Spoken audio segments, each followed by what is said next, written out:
Tuhan ibangin lakasan akong ay nahlaka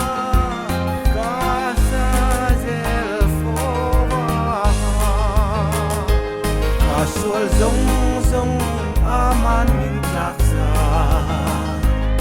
aming tiang limin aming tiang limin kasual zong aman min taksa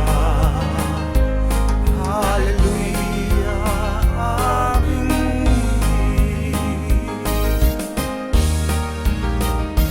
kasual zong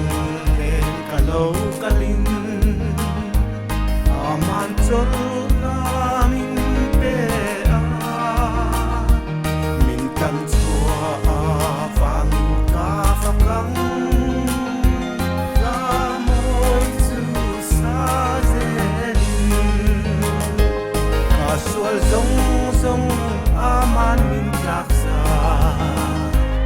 aming tiang limin aming tiang limin kasual zong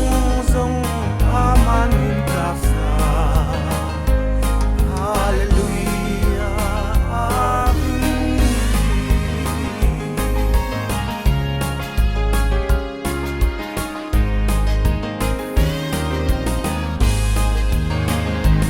anem ka